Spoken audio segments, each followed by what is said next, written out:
Okay, this is the first ever podcast of Noise at Twilight.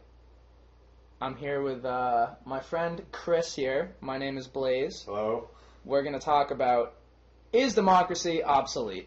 Yeah, so when you mentioned this topic to me the other day, what exactly did you mean obsolete? I kind of we think used of to it, have it and now it's out of fashion, or? I think it's like a very succinct way of saying that democracy is defunct, and I think we haven't invented a better form of anything.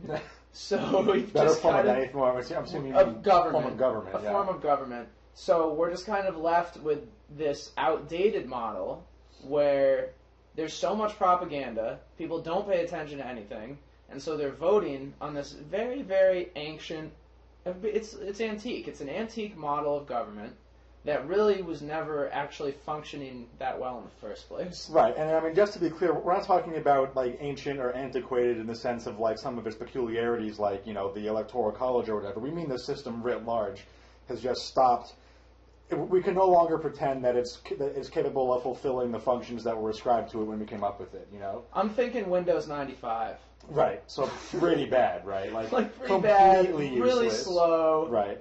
The icons are too big. You say the icons are the candidates, right? They're just too big, they look like cartoons, and you click them, they take forever to load, and then it's never what you want anyway. They have nothing. They have nothing. None of the candidates have any kind of substance whatsoever. And the worst part is that going into it, we don't just know that, we kind of expect it, you know? Like, it seems like the more detail we get from a candidate, the more suspicious we become of them, you know? Because candidates know that everything that they say is a liability because we live in a soundbite kind of democracy culture now, where it's not so much what a candidate's substance is, what their platform is. It's getting good lines, good punches at debates, and they hope that the party insiders will like them and everybody else will not hate them. Yeah, I mean, you take a look at someone who's mastered it, like Newt Gingrich, and you're like, okay, so he literally was charged with ethics violations as the House Speaker. He is a nobody. He's a C actor in the Republican base. Nobody likes him. Yet somehow he's convinced people, which, by the way, are like the lowest turnout Republicans have. There's a 1% turnout or less in a lot of these primaries. Right, one of the worst of all time, I believe, for the GOP. Yeah, and it's because they know, because everybody knows at this point, where we're just like, okay, so you're not defending our interests at all. At the same time, we have people, literally, there's an insider trading scandal in the government. Right. Like, in people who are supposed to represent our interests. There's a problem where they are actually... They're using the government knowledge to exploit the economy. Right. And that's a case. That's actually a bill that's caused controversy. Right. It can't get passed. It recently passed the House with only 2 no votes, actually. Yeah. But now it's stalling in the Senate for reasons that are essentially opaque. They have to do with the technical procedures of the Senate that have nothing to do with how a government should run. A bill that would ban insider trading by senators. Yeah, that's stalling in the Senate. It's pretty amazing. Democracy is broken. Yeah, I think it was broken. I don't know though, because when it started, it was for white males who owned land. Yes. And I'm kind of wondering what the difference is at this point. Where you have a black male who owns land in charge now. Kind of. I don't know how beat a white female who owns land. I don't know how in charge he is, to be honest. And that's a separate question: is how much power does the president actually have? But how great is that PR campaign where we feel so bad for him? We're like, well, Obama, he doesn't know what he's doing. It's not his fault that all this shit is happening. He just doesn't know how to control money. He doesn't know how to manipulate anybody, the poor bastard. Right. Even though he does, he totally does. And I think he's actually pretty complicit with, everything that's happening. Especially if you look at foreign policy. Yeah. But more or less continued the Bush foreign policy uninterrupted. Yeah, well, that's... With a couple of notable escalations and a couple of notable drawdowns.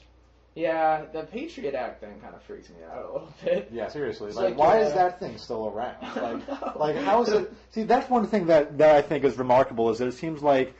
So we have in our democracy these fantasies of getting rid of things like government debt and too much government control.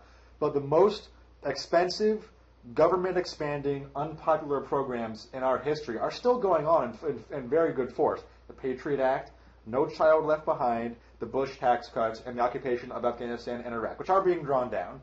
But you think that in a democracy, things that suck and that are unpopular should be the first things to go. but those things have been long-time failures that have been very expensive, that no one has been in favor of, but they've lasted for years, for a decade in some of those cases. And we know they're failures. We know they're not doing anything. That's the crazy thing. We're over there. The evidence is unambiguous on that point. We were lied into this war, yet we're still there, and we know we're not doing anyone any favors by doing it. There's not even an argument about that anymore in the media. Right. That's not being mentioned at all. Instead, you have Newt Gingrich defending the fact that he'll have 2 chronically ill wives for a third, for an open marriage. Well, actually, he's not defending it. He's attacking the media for asking him about it. Yeah, which is great because it's our fault for bringing somehow it up. the media, the Republicans have convinced people that the media is the enemy for asking any kind of question as tepid as those questions are. Even though the media is really, they're trying their best to fall in line with their corporate sponsors. They really are. You got to admire that. They're like, oh, but we won't ask anything about any of the issues. The fact that all of you guys are millionaires, yet suddenly Romney's wealth has become an issue. That's incredible that they've made that an issue. It's incredible. Only Romney's wealth is an issue. Only Romney, because he's a multi-millionaire, unfortunately for him. I mean, he earned what, $60 million last year, and Obama only earned what, $15 million last year? I don't know. $12 million last year. Well, there was the whole controversy where he got the tax rate. It was like that was the highlight. That is such a valuable piece. Yeah, he paid about by percent he paid about half what I paid last year. Yeah, but see, Chris, he's investing in companies so he can take them over and then shut them down. Right, he's a job creator. By destroying thousands of jobs. Just literally going in. Yeah, because that's a takeover. That's the business he was in, is taking companies over. And nobody seems bothered that is exactly his business model for the American government. Literally take it over and massively reduce the size of the government, which means firing lots of government employees. The government, by the way, the largest employer in America. Which is ironic, because Republicans are saying, well, you got to cut government, you got to do this. And then they yell at Obama about employment, because the public jobs are still steadily hemorrhaging. Yeah, exactly. And they're like, well, the private sector is adding jobs. Yeah, because you're cutting regulations. They're not adding real jobs. Right. That's the one problem with the economy, too. And, I mean, as we lose money and influence, you just have people who still have all that money. They just stay there, and they buy the elections. I mean, and that's it. They just literally sponsor candidates now. Yeah, I mean, this point about buying elections, it used to be something of, like, leftist, leftists getting heated about, but now it's like it's cartoonishly in our face how easy it is to buy elections. Like this whole super PAC thing, it's like that's what satire was like in the 70s and 80s. That's how we used to think of like that's what a cartoonish exaggeration of our government access would be like, and it's exactly what's happening right now. Yeah. Anybody can give, not even anybody, any business can give as much money as they want to a candidate whenever they want, with very low reporting requirements. How long do you think it'll be before every candidate just wears a jersey? They'll be like, okay, so these are the corporations that are like Coca-Cola. Like NASCAR or something? Yeah, exactly. Yeah. And people, okay, so you just link up with the corporate values then. You're like, okay, so that corporation, they serve This is my the interests. intervention in Syria brought to you by Pepsi-Cola. Well, they already did that. McDonald's did that with Darfur, where they did cause marketing, which is, they did that a while ago. And so we've actually gotten to the point where our interest in humane issues, even if you saw the Super Bowl, Bud Light had a puppy delivering beer, and then they said, find out more about how to rescue, puppies or whatever. Right. And then it went to the Facebook Bud Light site. That was the link. So you're like, oh, great, it's fantastic. Puppies with beer? No, beer and animal treatment, I'm pretty sure, has a great relationship. Yeah. Yeah, but and soon in the future it'll just be even more streamlined. It'll be. I think that at some point we'll stop apportioning the electoral college among states. Just have it be among corporations.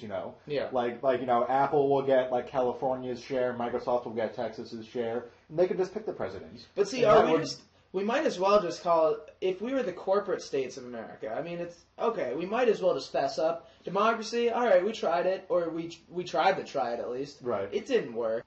But was democracy ever not obsolete? Has it always been a facade? See, that's not just a banal historical point, because, like we mentioned earlier, when democracy was first conjured up in the States, it was for white male landowners who had very few choices to begin with. We've always had relatively few political parties in America. Now, we've never really had more than 3 serious contenders for president in any given election at any time, maybe 4 at the most. But But now we expand people who have access to the ballot over time. Whether that makes democracy any better or not, I mean, it's the same principles. You still have a single person in charge of a cartoonishly oversized party with just so much influence and so many resources and so many people behind them. But my objection to the whole thing always has been that the goal of democracy seems to be putting power into the hands of the average American. And have you met the average American? Like, that guy sucks. They know shit about what's going on in the world. They couldn't give two shits about the bad things that are happening in the world. They don't care for facts. They're superstitious, generally a racist bunch. So even if we could have democracy not be obsolete, would we really want to be apportioning power among the population that gave us this system today? Yeah, I think the big difference nowadays is that there are just so many better things to do than pay attention to politics. It's like, why You're would you on a do podcast. that? You're listening to a podcast right now. Yeah. It's like, why would you pay attention to politics when you can, say, watch Jersey Shore, play StarCraft, listen to your iTunes on these songs that are literally just about getting drunk now. Right. I listened to Kiss 108. This girl one time advertising it said, I listen to it for variety, and it's only about broken hearts and alcohol, which I guess sync up pretty well. Right. And you say Newt Gingrich is probably maybe the Lindsay Lohan of the group, I mean, she actually was, you're right, she was involved in music. I mean, remember she had that one song? Yeah. She had, it was a catchy tune, you gotta listen to it. I think it was called Rumors, and she was yelling about the media, actually. Oh, yeah. So I think if we just had the very media that made her a wealthy young woman, I believe.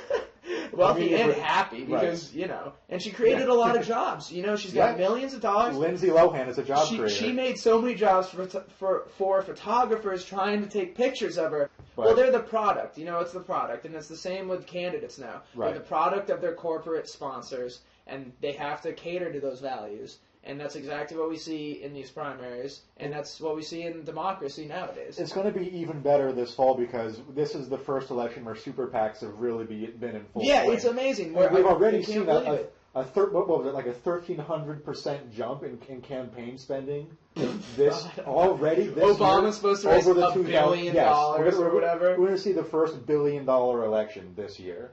Oh, it's gonna be so diverse. Yeah. There's gonna be so many issues that come up. Yeah. It's amazing though, because if Romney does get into the general election, right, I don't even know what he's gonna say. He's gonna be like, okay, so healthcare law. Oh wait, I can't mention that because Massachusetts had it. Right, it was his idea. Yeah.